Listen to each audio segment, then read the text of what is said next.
룻기에 대해서 공부를 하겠습니다.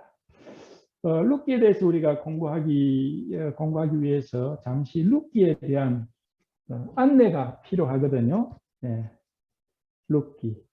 근데 제가 이 룻기를 공부를 하는데 이 룻기의 제목이 사랑의 이야기입니다. 저는 룻기의 제목을 사랑의 이야기라고 정했어요. 얼마나 매력적입니까?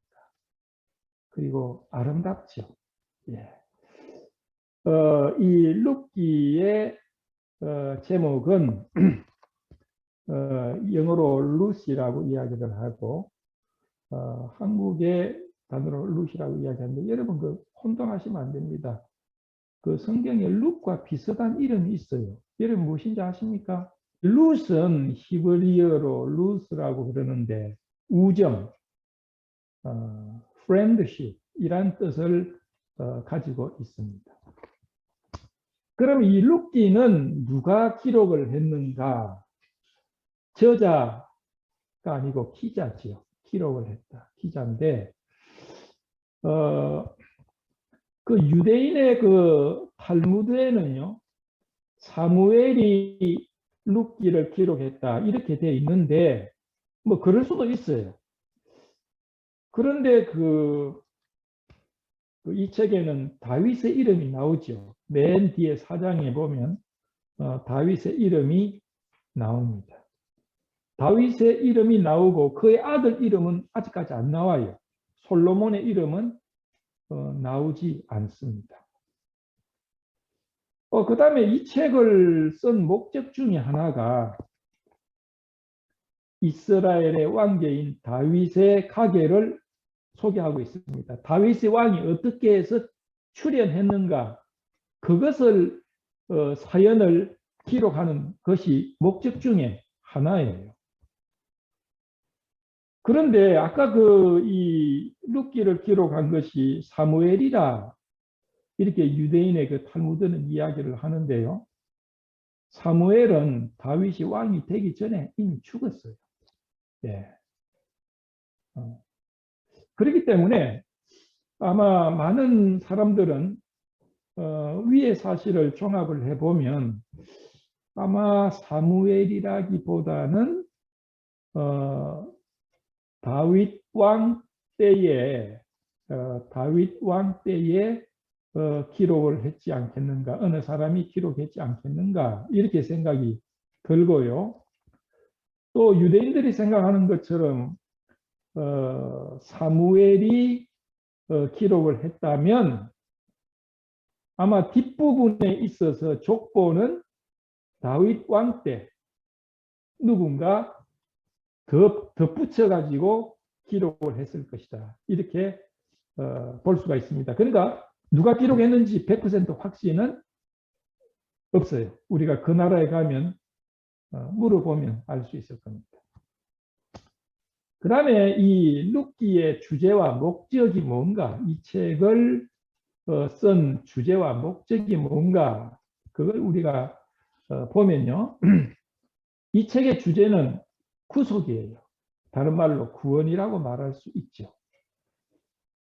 이것은 이스라엘 백성들에게 주신 율법 중에 기업을 무르는 법, 뭐 뒤에 이제 자세하게 설명을 하겠지만은 기업을 무르는 법, 예를 들면 어떤 사람이 자기 집을 저당 잡혔어요. 땅을 또 빚이 있어가지고 땅을 이렇게 빚에 의해서 빼앗겼어요. 그랬을 때 7년이 지나면 이스라엘 백성들은 그 땅을 옛날 주인에게 다시 돌려보내야 돼요. 이것을 기업을 무르는 법이라고 되어 있고 레위기 25장에 나오거든요. 그 다음에 신명기 25장이 똑같이 25장이에요. 수원법이 있어요. 이건 뭐냐면 삼형제가 있었는데 첫째 형이 죽었어요. 자식이 없어 죽었어. 그러면 첫째 아들의 부인이 있을 거 아니에요. 아들이 없으면 과부가 됐잖아요. 그러면 형은 아들이 없으니까 그 자손이 없잖아요.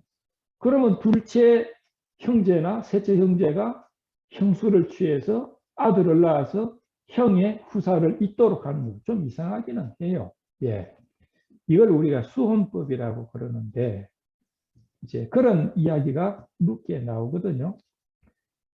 그래서 이것을 기업을 무르는 그러한 법을 룻기에는 기록을 하고 있습니다. 이걸 통해서 예수 그리스도가 우리의 기업을 무르는 자 되신다 하는 사실을 나타내 주는 그러한 목적이 있습니다. 이건 이제 우리가 룻기를 공부하면서 자세하게 설명을 할 겁니다. 그럼 이 룻기라는 책이 참 그 재밌는 책인데 이 룻기의 특징이 있어요. 예. 룻기는요 4장밖에 안 돼요. 85절밖에 안 돼. 짧은 책이죠. 아주 작은 책이에요. 그러나 굉장히 큰 책입니다. 그 말이 뭔가? 이 룻기에는요 하나님의 구원의 역사가 기록이 되어 있어요. 그러니까 작지만 큰 책이에요. 그리고 룻기는요 동화같이 아름다운 책입니다. 룻기는 30분 만에, 30분이 아니죠. 한 20분 만에 다 읽을 수 있어요. 그건 아름다운 이야기야. 지금으로부터 3,000년 전에 있었던 아주 아름다운 동화 같은 이야기예요. 그러나 이 이야기 속에는요, 위대한 진리를 간직하고 있어요. 그래서 어떤 책보다도 위대한 하나님의 구원의 역사가 포함되어 있어요. 여러분, 룻기보다 로마서가, 갈라디아서가 훨씬 더 중요한 책이다. 그러나 로마서와 갈라디아, 히브리서 이런 책과 뒤지지 않을 정도로 교리적이고 하나님의 구원 계획이 투영이 되어 있어요.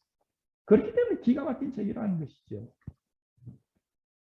그 다음에 이 책을 읽으면 슬픔과 눈물과 절망을 읽을 수가 있지만은 그러나 결국에는 어떻게 돼요? 기쁨과 웃음과 행복으로 변화되는 책입니다. 작고 아름답고 동화 같은 책이에요. 그래서 이렇게 읽으면 마음이 저려와 눈물이 나 아름다워 감동이 있어. 요즘에요. 그 전에 어느 신문을 보니까 요즘에 젊은 사람들이요 동화책을 읽기를 좋아한대요. 너무 세상이 각박하고 너무 그냥 복잡하고 그렇기 때문에 현실에 지쳐서 동화책을 읽는데요. 동화책을 읽으면 거기는 아름답고 그런 순진하고 마음속에 저려오는 아름다움이 있잖아요. 그래서 동화책을 읽으면서 휴식을 취하기 원하는 그런 사람들이 많다는 것이에요. 이해가 되죠? 두 번째는요. 이 룻기에는요. 룻기는 이스라엘의 사사시대와 왕정시대의 다리 역할을 해요. 그래서 이스라엘 백성들이 이제 아브라함의 자손들이 3대 살다가 애굽으로 들어가잖아요. 애굽에서 약 한 450년 동안 민족이 돼요. 이 민족이 돼가지고 출애굽을 해가지고 광야에서 40년 동안 방황하잖아요. 그리고 이제 약속의 땅으로 들어갑니다.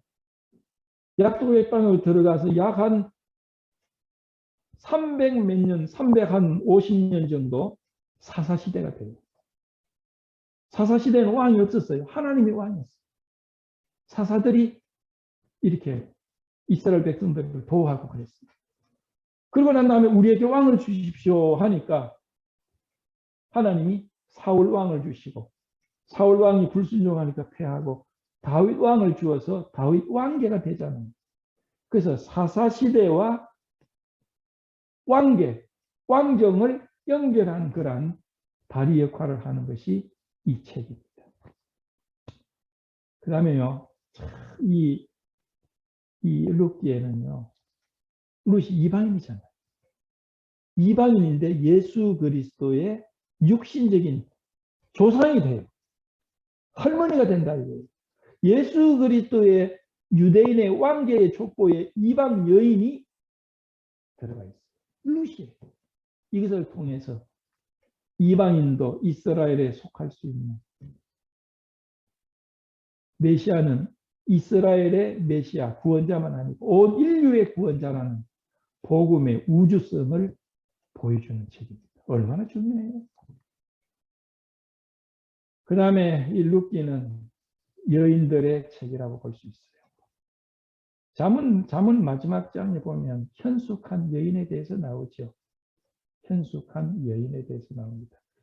여기 나온 자매님 중에 이름이 현숙이라는 이름도 있어요. 그렇지 않습니까? 예. 참 좋은 이름이네. 성경적인 이름이네요. 현숙한 여인. 여기 현숙한 여인은요, 그냥 아름다운 여인이다. 꽃 같은 여인이다. 그런 의미가 아니고, 여기서 현숙한 여인은요, 강하고, 담대하고, 용기가 있고, 그런 의미가 있어요. 우리가 생각하는 현숙이라는 거와 약간 다르죠. 현숙한 여인의 모델을 보여줍니다. 그가 누굽니까? 룻입니다. 그래서 룻기 3장 11절에 보면요, 현숙한 여인으로 룻을 표현하고 있어요. 예. 그래서 여러분들이 현숙한 여인이 되기 위해서는요, 룻기를 연구해야 합니다. 네 번째, 다섯 번째인데 여기는 어떻게 잘못되어 있어요. 회개와 믿음의 결과가 얼마나 축복된 것인가를 보여줍니다. 많은 사람들은요, 회개하기를 원치 않아요. 손해보는 것 같아요. 회개와 믿음의 결과가 얼마나 축복된 것인가를 보여줍니다. 상상할 수 없을 만큼. 그 다음에 여섯 번째는 메시아가 되신 예수 그리스도의 육신적인 족보의 배경을 보여줍니다. 조금 전에도 이야기했지만 예수 그리스도의 족보에 이방 여인이 들어가 있어요. 이스라엘의 왕들의 조상 속에 이방 여인이 들어가 있어요. 얼마나 놀라운 겁니까? 그러한 족보 배경을 여기서 보여줍니다. 일곱 번째, 이 책을 읽는 우리에게 사랑과 믿음에 대한 용기를 제공합니다. 여러분, 이 책을 통해서 우리는요, 어떻게 살아야 할 것인가? 무엇을 위해서 살아야 할 것인가? 에 대한 용기를 얻게 합니다. 마지막으로 여덟 번째, 여인의 이름이 성경의 제목이 된 두 책 중에 하나입니다. 성경 66권 가운데요, 이름으로 된 성경책들이 있죠. 예를 들면 욥기라든지 마가복음이라든지 마태라든지. 그런데 여인의 이름으로 된 두 책이 있어요. 하나는 룻기고 하나는 뭐죠? 두 책이 있는데 룻기와 에스더죠. 그런데 상당히 대조가 돼요. 대조가 됩니다. 첫째, 룻기는 룻은 이방 여인이에요. 모압 여인입니다. 그런데 에스더는 이스라엘의 여인입니다. 이스라엘이 바벨론의 포로가 되었을 때. 두 번째, 룻은 유대인 중에 살았어요. 이방인인데 유대인이 돼가지고 살았어요. 그런데 에스더는 이스라엘 백성인데 이방인 중에서 살았어요. 대조되지. 룻은 이방인으로서 다윗 왕가의 유대 남자와 결혼했어요. 보아스와 결혼했다. 보아스는 다윗 왕의 선조예요.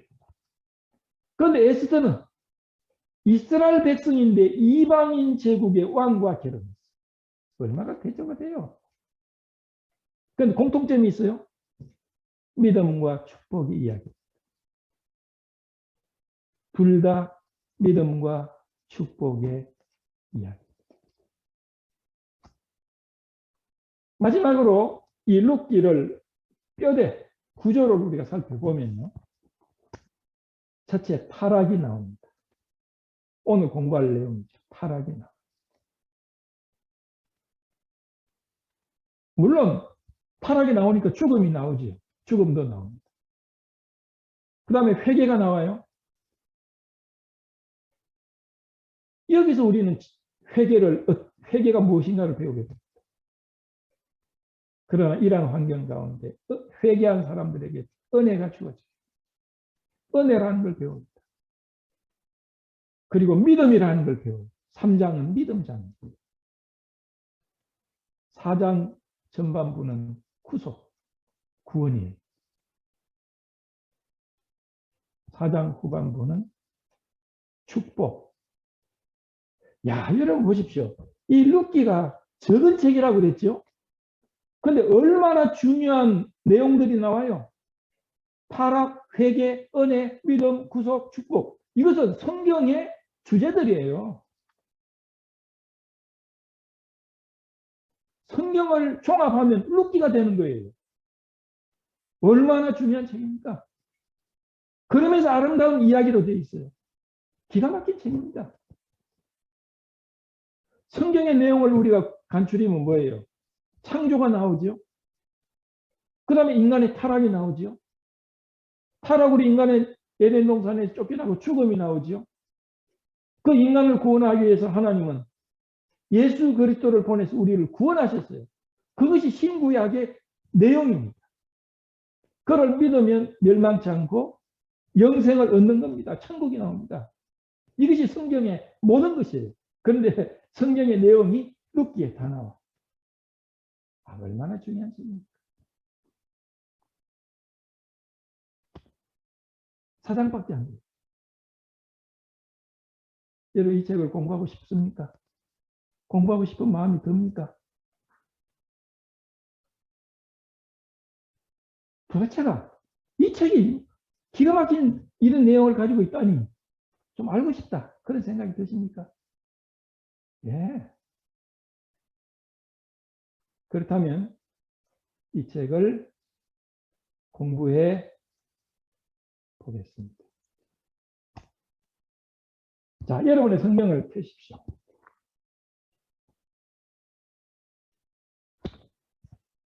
여러분의 성경을 펴서 오늘은 1절에서 5절까지 공부를 할 거거든요. 제목은 타락입니다.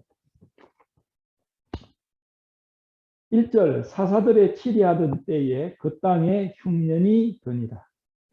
유다 베들레헴의 한 사람이 그 아내와 두 아들을 데리고 모압 지방에 가서 우거하였는데 그 사람의 이름은 엘리멜렉이요 그 아내의 이름은 나오미요 그 두 아들의 이름은 말용과 기련이니 유다 베들레헴 에브랏 사람들이었더라. 그들이 모압 지방에 들어가서 거기 유하더니 나오미의 남편 엘리멜렉이 죽고 나오미와 그 두 아들이 남았습니다. 그들은 모압 여자 중에서 아내를 취하였는데 하나의 이름은 오르바요 하나의 이름은 룻이더라. 거기 거한 지 10년쯤 전에 말론과 기련 두 사람이 다 죽고 그 여인은 두 아들과 남편의 뒤에 남았더라.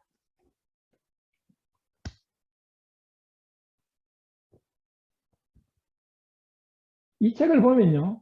1절에서 5절 보면 참 이렇게 분명한 상황 설정이 되어 있습니다. 참 기가 막힌 책이에요. 언제 이야기입니까? 사사시대예요. 지금으로부터 3,000년이 넘은 이야기예요. 3,000년이 넘은 이야기예요. 어디입니까? 어디서? 유다 베들레헴입니다. 그리고 모압이라는 두 지역입니다.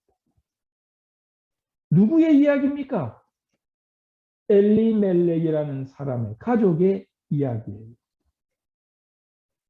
뭐 어떻게 됐다는 이야기입니까? 이 엘리멜렉이 가족을 데리고 모압 땅으로 살기 위해서 이민을 갔다는 이야기입니다. 왜요? 먹고 살기 힘들어서. 약속의 땅에 흉년이 들어서. 배고픈 것을 싫어서 모압으로 먹고 살기 위해서 갔다는 그런 이야기예요. 아주 분명한 설정을 보여줍니다. 1절을 보면요. 사사들의 치리하던 때입니다. 그 사사들이 치리하던 이 사사기는요. 사사시대는 지금으로부터 3,370년 경부터 3,041년까지 약 한 몇 년이 됩니까? 340년, 340년, 50년 정도 사사시대예요. 꽤 오랜 시대죠. 한국의 고려 시대보다도 더 좀 짧지만 한 350년 정도 사사시대가 진행된 시기입니다. 근데 이 사사시대는요, 이스라엘의 암흑기입니다. 이스라엘의 암흑기가 여러 번 있었는데, 이스라엘의 암흑기 중에서도 제일 타락한 시대, 암흑기가 이 사사시대입니다. 여러분요, 이 사사기의 사사시대를 잘 표현하는 그 표현이요, 사사기에 4번 반복이 돼요. 사사기 17장 6절에 보면, 여러분의 성경을 직접 찾아보면 좋아요. 사사기 17장 6절,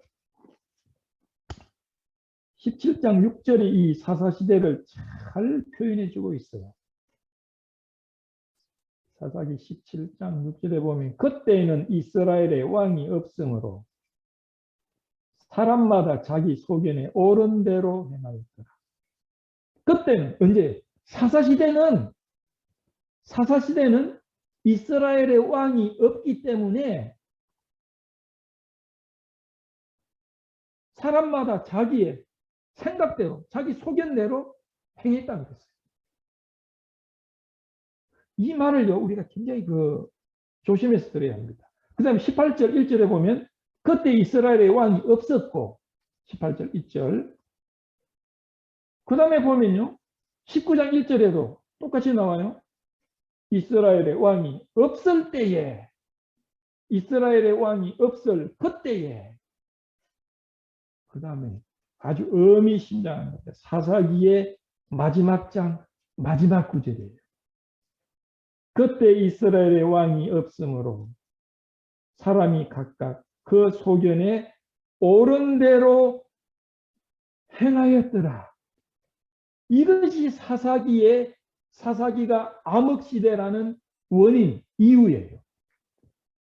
그런 엄밀히 말하면 이스라엘의 왕이 있었습니까? 없었습니까?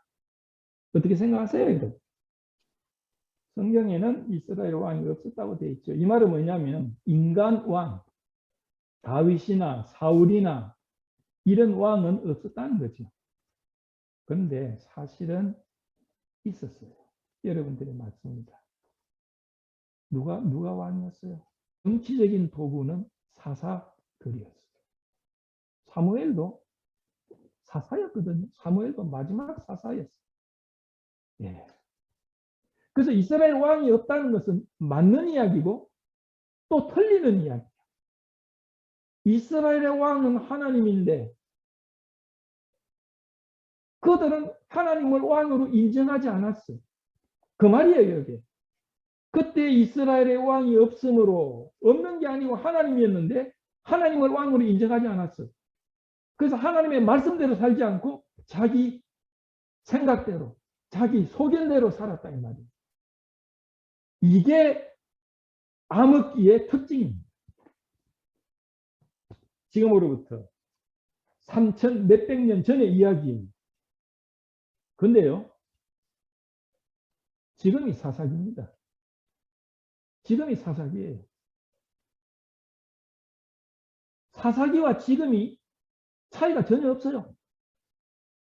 여러분 혹시요, 지금 우리 살고 있는 시대가 포스트 모더니즘 시대라고 여러분 그런 거 들어보셨어요? 포스트 모더니즘 시대다 그런 거 들어보신 분 혹시 손 들어보세요.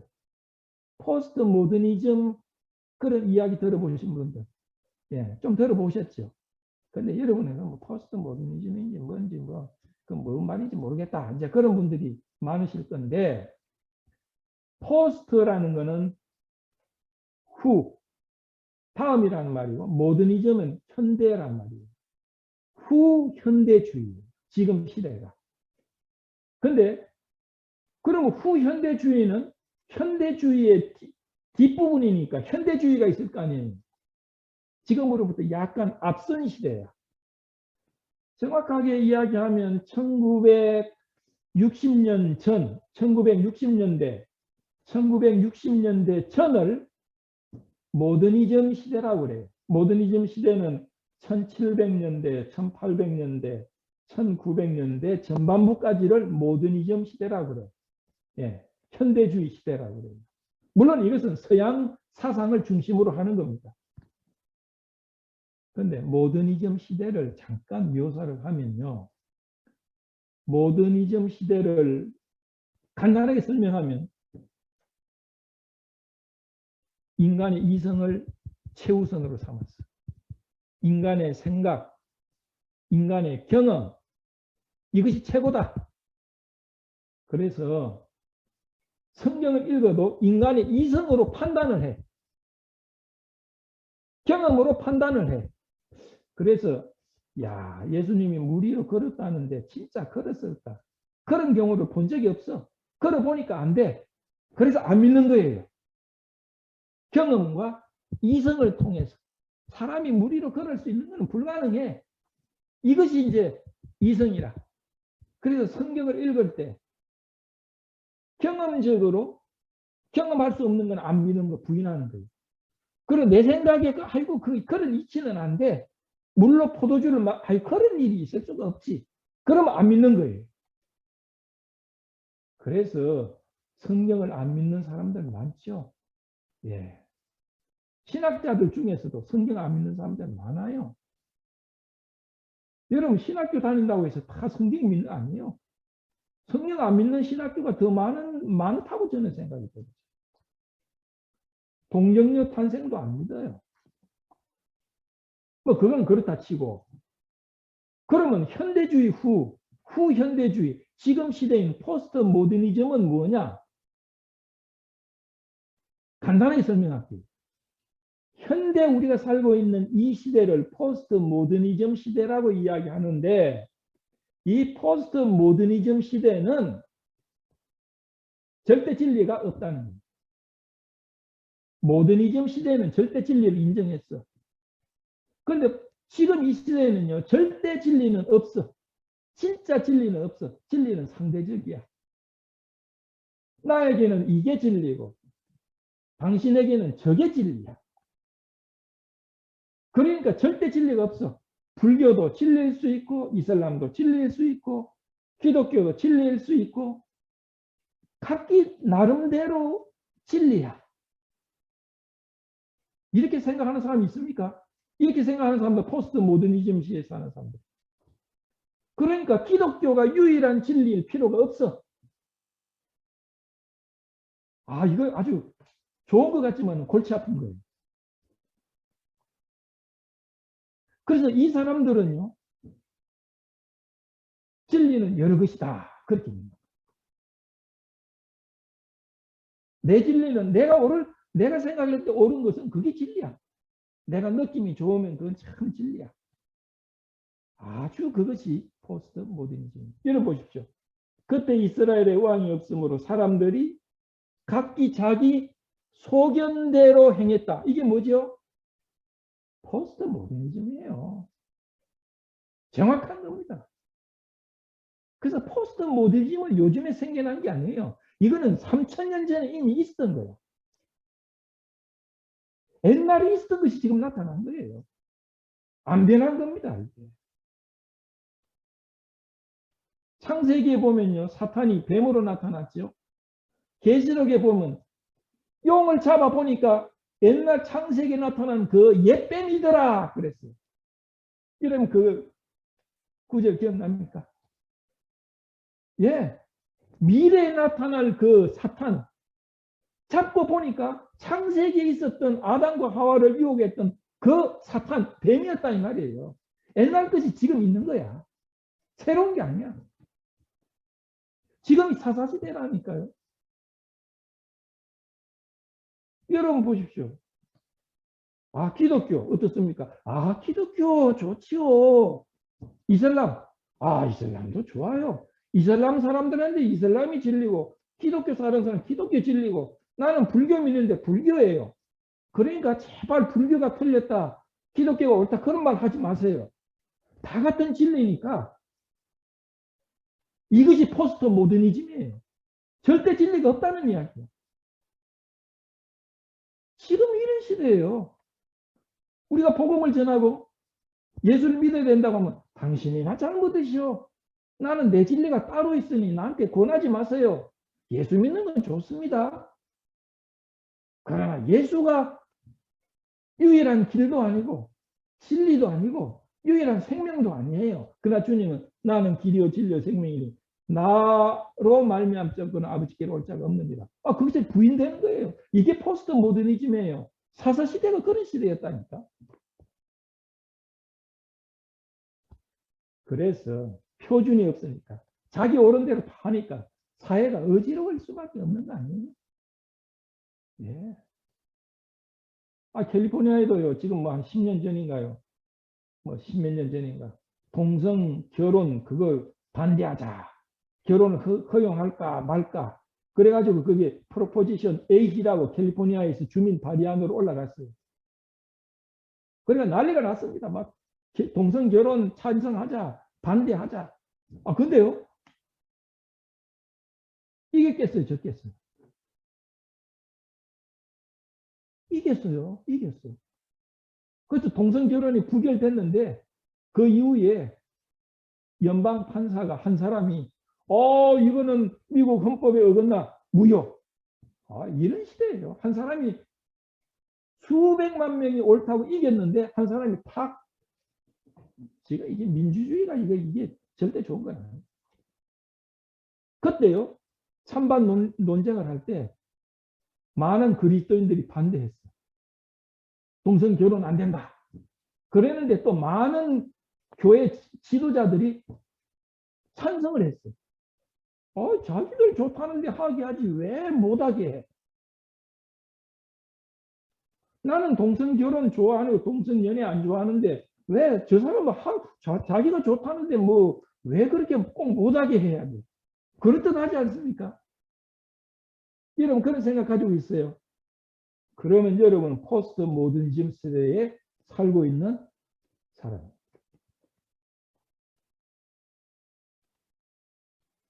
이 무서운 시대예요. 모더니즘 세대보다도 포스트 모더니즘 세대는 더 무서워요. 더 교묘하게 진리를 대적합니다. 모더니즘 시대는 절대 진리는 있다고 봤어요. 이 굉장히 많은 이야기를 할 수 있는데요. 모더니즘 시대에는요, 아인슈타인의 상대성 원리가 진리라고 그랬어요. 빛은 변함이 없다고 그랬어요. 빛은 속도가 변함이 없다고 그랬어요. 근데 지금 그게 이론이 어떻게 됐습니까? 빛은 변화가 있어요. 빛은 어떤 지점에 지날 때 빛은 속도가 느릴 수 있어. 시간은 일정하다고 그러는데 시간은 어떤 환경에 의하면 시간은 느려질 수도 있다. 이거이 지금 물리학이에요. 그러다 보니까 절대 진리는 없다. 이렇게 된 거예요. 상황과 조건에 따라서 진리는 달라질 수 있다. 여러분요, 이런 시대에 살고 있어요. 포스트 모더니즘 시대는 사사기고 사사 시대는 포스트 모더니즘 시대예요. 하나님 중심이 아니고 내 중심이야. 내가 하나님이야. 내가 왕이야. 내가 좋은 것, 그것이 법이고 그것이 진리야. 지금 그런 시대 아닙니까? 그런데 놀랍게도 좋은 시대였어요. 제일 타락한 시대였어요. 제일 무질서한 시대였어요. 그 시대가 좋으면 좋아야지. 아니에요. 제일 타락했어. 절대 진리가 없으니까. 왜 도둑질이 나쁘냐 이거예요. 도둑놈 위치에서 보면 도둑질은 좋은 거야. 도둑 당하는 사람은 안 좋은 거야. 누가 옳으냐? 몰라. 도둑놈 입장에서는 그게 옳은 거고 피해자 입장에서는 나쁜 거고. 무서운 시대예요. 이 성경이 절대 진리가 되지 않기 때문에 혼돈해. 혼돈스러워.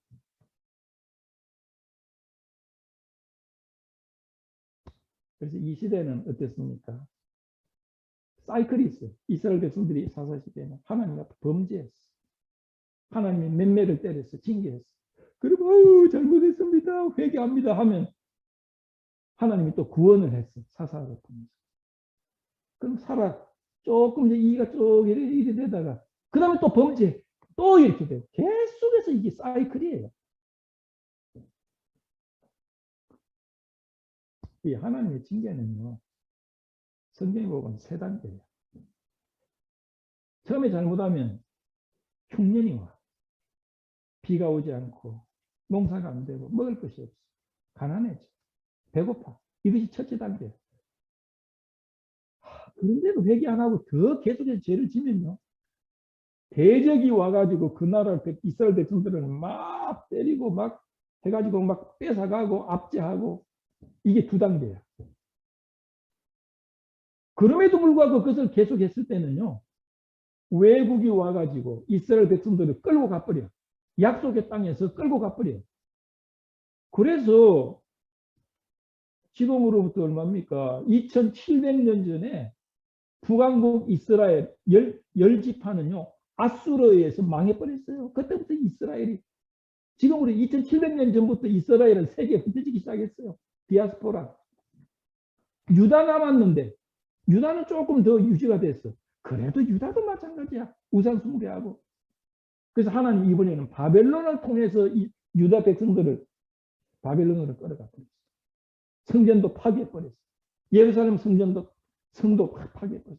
이스라엘 백성 약속의 땅에 없어. 다 거기 지금으로부터 2500년 전이에요. 2500년 전이야. 2700년 전, 2500년 전에 세계로 흩어진 유대인들이 1948년도에 옛날 약속의 땅으로 돌아와가지고 이스라엘의 이름으로 모였어요. 엄청난.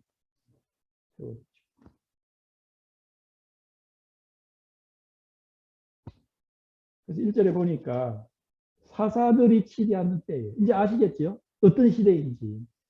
어떤 시대인지. 그 땅에 흉년이 듭니다.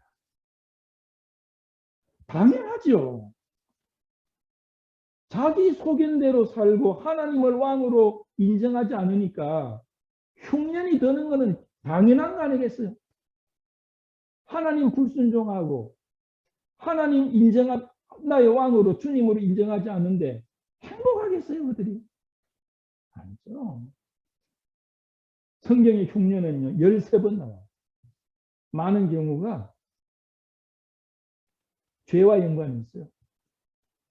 혹은 테스트의 경우도 있어. 아브라함이 약속에 들어갔을 때 아브라함을 테스트하기 위해서 흉년을 주신 적도 있어요.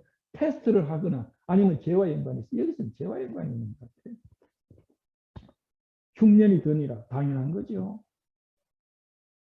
유다 베들레헴의 한 사람이 그 안에 두 아들을 데리고. 이 유다라는 이름이요. 여러분 유다라는 이름의 뜻을 아시는 분 있어요? 유다. 유다는 야곱의 셋째 아들이죠. 이름이 무슨 뜻이에요? 유다?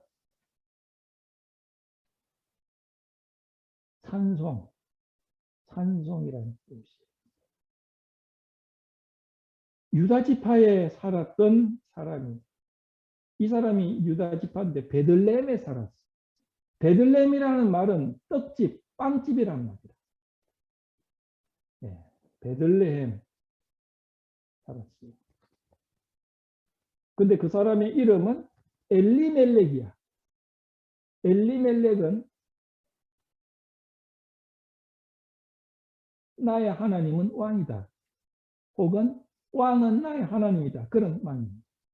엘리 나의 하나님 그런 말 있죠. 엘리 나의 하나님은 멜렉이다. 왕이다. 얼마나 좋은 이름이에요. 이름 하나는 잘 지었어. 왜? 그 당시에 왕은 없었는데 하나님이 왕이었는데 인정을 안 했는데 아들 이름을 하나님이 나의 왕이다. 얼마나 좋은 이름이에요. 기가 막힌 이름이야. 적절한 이름이야.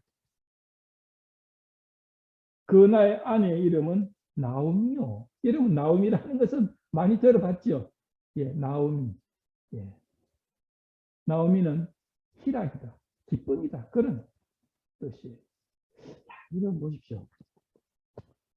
이 가족이 얼마나 행복한 가족이었겠어요. 찬송이라는 도시에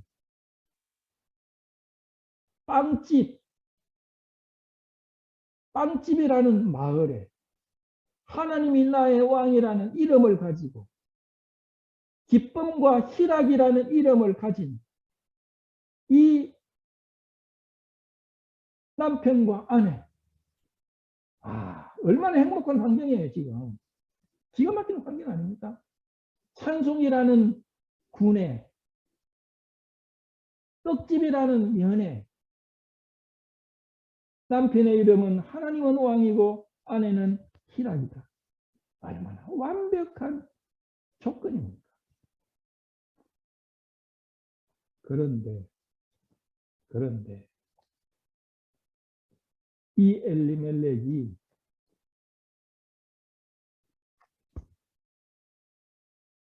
고향을 떠나기로 했어요. 왜? 흉년 때문에.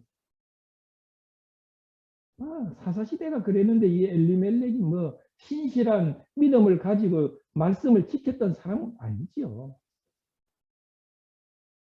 하나님의 약속의 땅에 머물러야 되는데 당장 어려우니까, 그것도 자기 불순종 때문에 어려우니까 먹고 살기 위해서 어디로?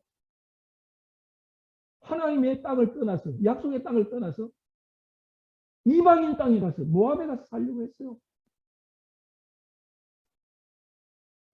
참. 여러분, 모압이 어떤 민족인지 아십니까?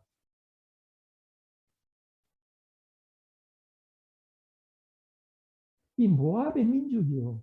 아까 룻과 비슷한 성경의 인물, 롯은 아브라함의 조카죠. 근데 아브라함과 같이 살다가 독립하고 싶어가지고 메마른 땅을 실어서 소돔과 고모라, 학군도 좋지요, 극장도 있지요, 그 다음에 스타벅스 있지요, 그 다음에 뭡니까 이런 거 뭐 좋은 도시 막 번쩍번쩍 내가 라스베가스 같이 번쩍번쩍 좋으니까 그리 슬금슬금 갔어요. 근데 성경 말하기를 소돔과 고모라는 큰 죄인이었더라. 죄인의 길에 서지 않아야 하는데 죄인 사는 소돔과 고모라로 슬금슬금 들어갔다가 나중에는 어때요? 소돔과 고모라로 들어가 버렸어. 소돔과 고모라는요, 타락한 도시 중에 타락한 도시예요. 동성연애가 판치는 도시였어요. 지금보다 더해. 하나님이 소돔과 고모라를 멸하지. 근데 아브라함을 봐가지고 롯의 가족을 좀 이렇게 이끌어내려고 했지 않습니까?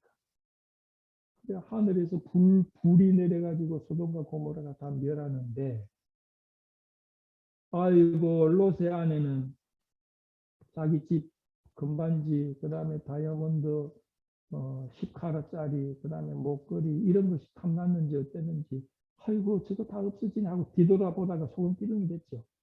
그래가지고 롯이요, 자기 두 딸 데리고 조그마한 산에 올라 굴 속에서 생활했어. 그러니까 롯의 두 딸도 형편없었어요. 여호와를 알기는 알았는지 몰랐는지 모르지만은 소돔성 사람들의 그 정신이 깃들어가지고, 아이고 우리는 우리의 약혼한 우리의 그 애인들은 다 없어졌으니까 우리를 어떻게 사냐, 우리 자손들을 어떻게 하냐. 그래가지고 큰 딸이 작은 딸한테, 아이고 우리는 자손을 전하기 위해서 우리가 아버지를 술을 먹여가지고 취하게 하고 난 다음에 아버지를 통해서 우리가 자손을 얻자. 세상에 어떻게 이런 일이 있을 수 있어요? 그래가지고 큰 딸하고 롯이, 아버지와 딸이 결혼도 아니지, 그건 뭐야 그거. 그래가지고 아들을 낳았는데 그 아들 족속이 모압이야. 모압. 둘째 딸하고 돼 있는 그 자손이 암몬이야. 암몬. 여러분 성경에 모압과 암몬 자손이 있어요. 추접스러운 민족이야. 그 출발부터 이게 아주 너무 이렇게 좋지 않아. 예. 시편 108편요. 시편 108편 9절에 보면 이런 구절이 있어요. 유다는 나의 홀이요. 모압은 내 목욕통이라 그랬어요. 하나님. 유다는 홀, 임금이 탁 들고 있는 홀이라 그랬어요. 유다 지파. 근데 모압은 목욕통이라, 이 쓰레기통이라 이 말이에요. 수채통. 예. 그 정도로 모압, 암몬은요, 더러운 민족. 그런데, 아유, 그런데 이 엘리멜렉이 그저 좀 하나님이 좀 이렇게 흉년이 들고 먹을 것이 없으니까 떡집에, 베들레헴 떡집에, 빵집에 빵이 없어진 거예요. 그러니까 어떻습니까? 유다, 찬송이라는 이 유다 지역이 찬송이 없어진 거야.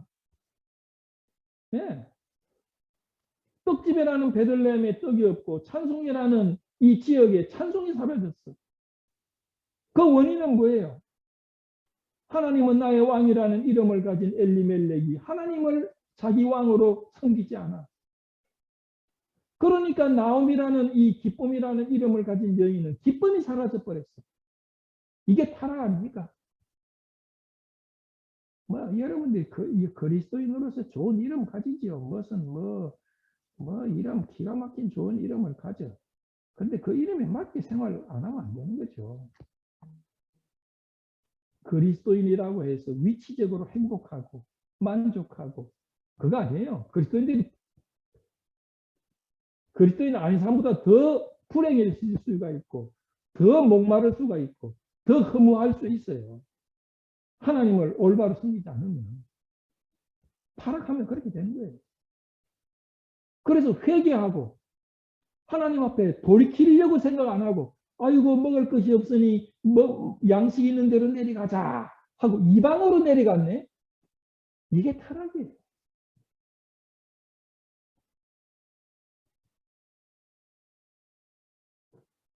여러분 이 엘리멜렉 가족이 유다 베들레헴을 떠나서 어디로 모압으로 내려간다는 것은 엄청난 큰 겁니다. 이거 그저 도시를 하나 옮기는 게 아니에요. 이스라엘 백성이기를 포기하는 겁니다. 왜요? 이방으로 내려가면 그 당시에 실로 성막 있는데 예배할 수가 없어. 제사 드릴 수도 없어. 절기도 지킬 수가 없어. 이스라엘 백성들이 먹어야 할 음식도 먹을 수가 없어. 이스라엘 백성들은 뭐예요? 정한 음식만 먹어야 되는데 모압에 내려가니까 막 쪽발도 있지요, 뭐 순대도 있지요, 막 이런 거 먹으니까 이거는 안 되는 거죠. 이거는 율법에 어긋나는 거 아닙니까? 이스라엘 정상적인 이스라엘 백성인 것을 포기하는 거예요. 여러분요, 많은 그리스도인들이 정상적인 그리스도인의 삶을 포기하고 있어요. 그걸 살아가고 있어요.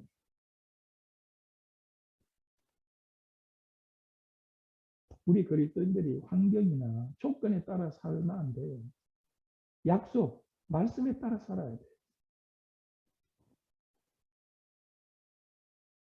이 아브라함도요. 창세기 12장에 보면 아브라함이 이제 약속의 땅에 들어가지 않습니까? 젖과 꿀이 흐르는 땅인데 하나님이 아브라함에게 약속의 땅에 들어가고 난 다음에 기근을 주었어. 테스트죠. 기근을 주었어. 그러니까 아브라함이 하나님 앞에 믿음으로 나가려고 하지 않고 에집트로 내려갔네. 한 번은 블레셋으로 내려갔어. 그런데 창세기 12장에 보니까요. 아브라함이 하나님을 믿고 하나님을 의지하기보다도 블레셋으로 내려가고 양식이 있다고 하는 애굽으로 내려가면서 하는 이야기가 아이고 애굽에 내려가면 당신은 내가 볼 때 참 아름답고 미인인데 어떤 놈이 당신을 아름답다고 해서 빼앗아가면 어떻게 할까? 있지도 않은 근심같이 생기는 거예요. 이 믿음이 없는 거죠. 그래가지고 아브라함이 살궁리를 택하는 게 사례 앞에서 여보 이제 우리가 에집트로 내려가는데 내가 그대로 인하여 안전하고 내 목숨이 그대로 인하여 보존했으면 좋겠어. 아브라함이 그랬다니까요. 하나님은 어쩌기보다도 연약한 자기 아내를 통해서 안전하고 아내를 통해서 목숨을 보존하려고 했어. 이게 아브라함이야. 믿음의 조상 아브라함. 근데 아브라함이 믿음의 조상이고 창세기 22장 같은 데는 아들을 바칠 정도로 그런 위인이었지만 또 어떤 아브라함은요. 이렇게 초라한 그런 못난 모습으로 나타날 때도 있죠. 우리도 그렇지 않습니까? 때때로.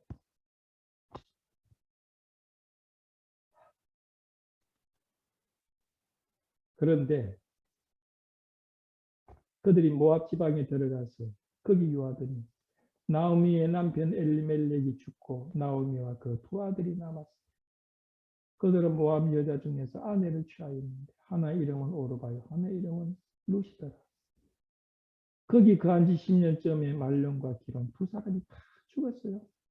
그 여인은 두 아들과 남편 뒤에 남았더라. 하하, 하나님의 약속의 땅을 떠나고 이스라엘 백성이기를 포기하고 그들의 왕이었던 하나님을 왕으로 아니고 자기 자신들이 그들의 왕이 되려고 했던 그들의 타락한 삶의 결과가 뭡니까? 죽음이에요. 무덤 세계. 무덤 세계가 생겼어요. 그들이 얻었던 것은 빵이 아니고 무덤 세계가 얻었어요. 나오미는 나를 마라라고 해라. 그랬어요. 마라는 슬프다 이거예요. 기쁨의 나오미가 마라가 됐거든요.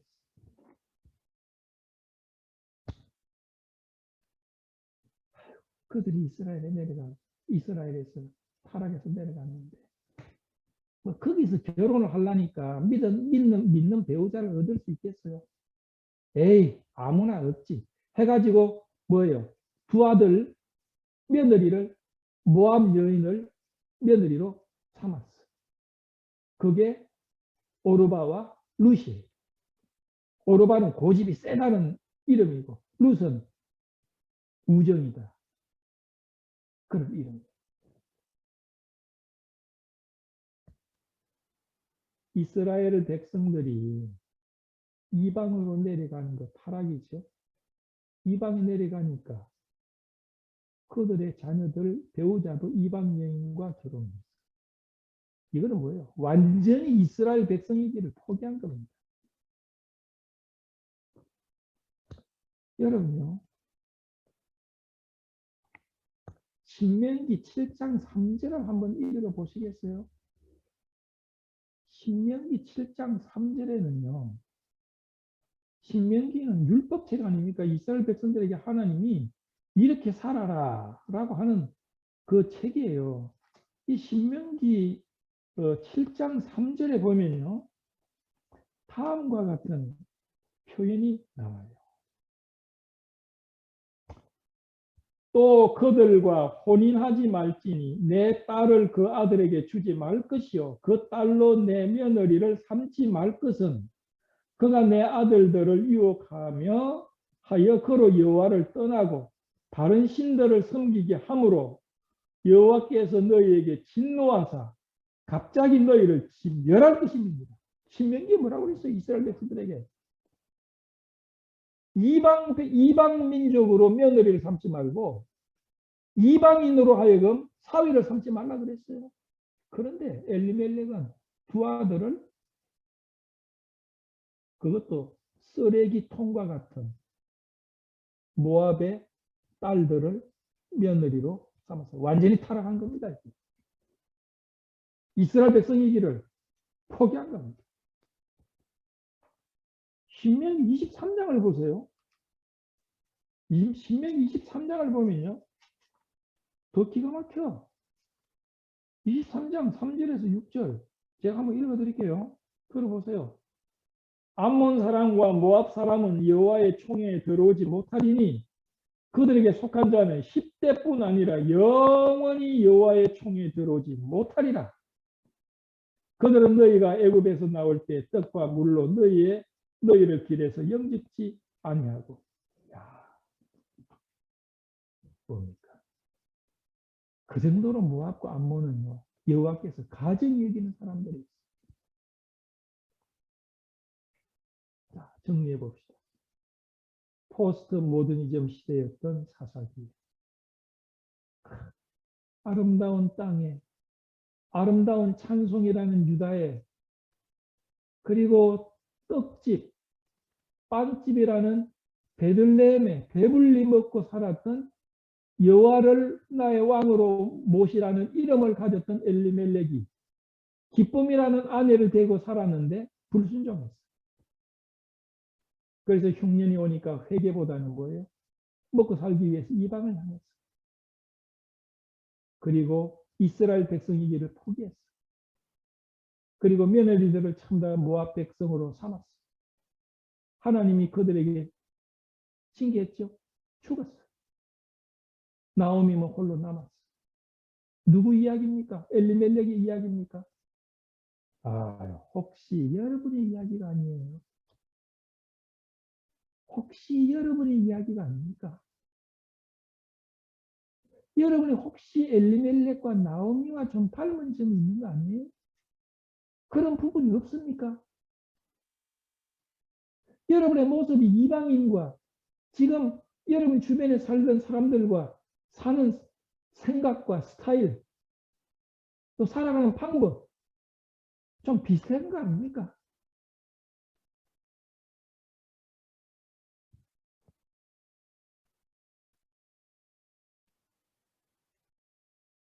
오늘 말씀에 질문은 그거예요. 환경이냐 약속이냐. 우리가 살고 있는 환경을 따라서 살아야 될 것인가, 아니면 약속을 따라 살아야 될 것인가. 보이는 것을 보면서 살아야 할 것인가, 보이지 않는 하나님을 의식하면서 살아야 될 것인가. 우리 그리스도인들은 환경이나 느낌에 따라 살아서는 안 돼요. 약속, 곧 말씀에 따라 살아요. 타락한 엘리멜렉의 가족에는 슬픔과 눈물과 죽음, 어두움. 다음 시간에 이 아름다운 이야기는 계속됩니다. 기도하겠습니다. 아버지 하나님, 오늘 우리에게 이 작고 아름답고 그러나 위대한 책을 공부할 수 있게 하신 은혜에 대해서 감사합니다. 저희들이 이 책을 겸손한 마음으로 읽음으로 오늘을 사는 지혜를 얻게 하여 주옵소서. 우주 예수 그리스도 이름으로 기도하옵나이다. 아멘.